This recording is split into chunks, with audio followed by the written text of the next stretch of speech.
Magluluto po tayo ng tanghalian. Ito na yung mga isda na prito na, no?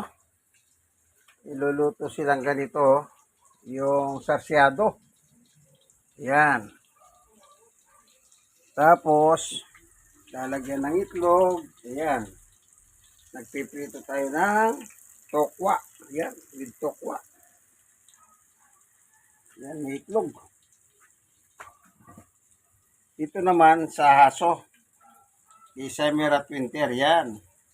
At ay balon-balonan at pitso ng manok. Laman, yan.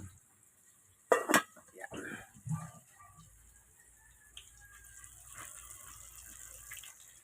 At nang yan bigay ng Panginoon Diyos. Amen. Okay.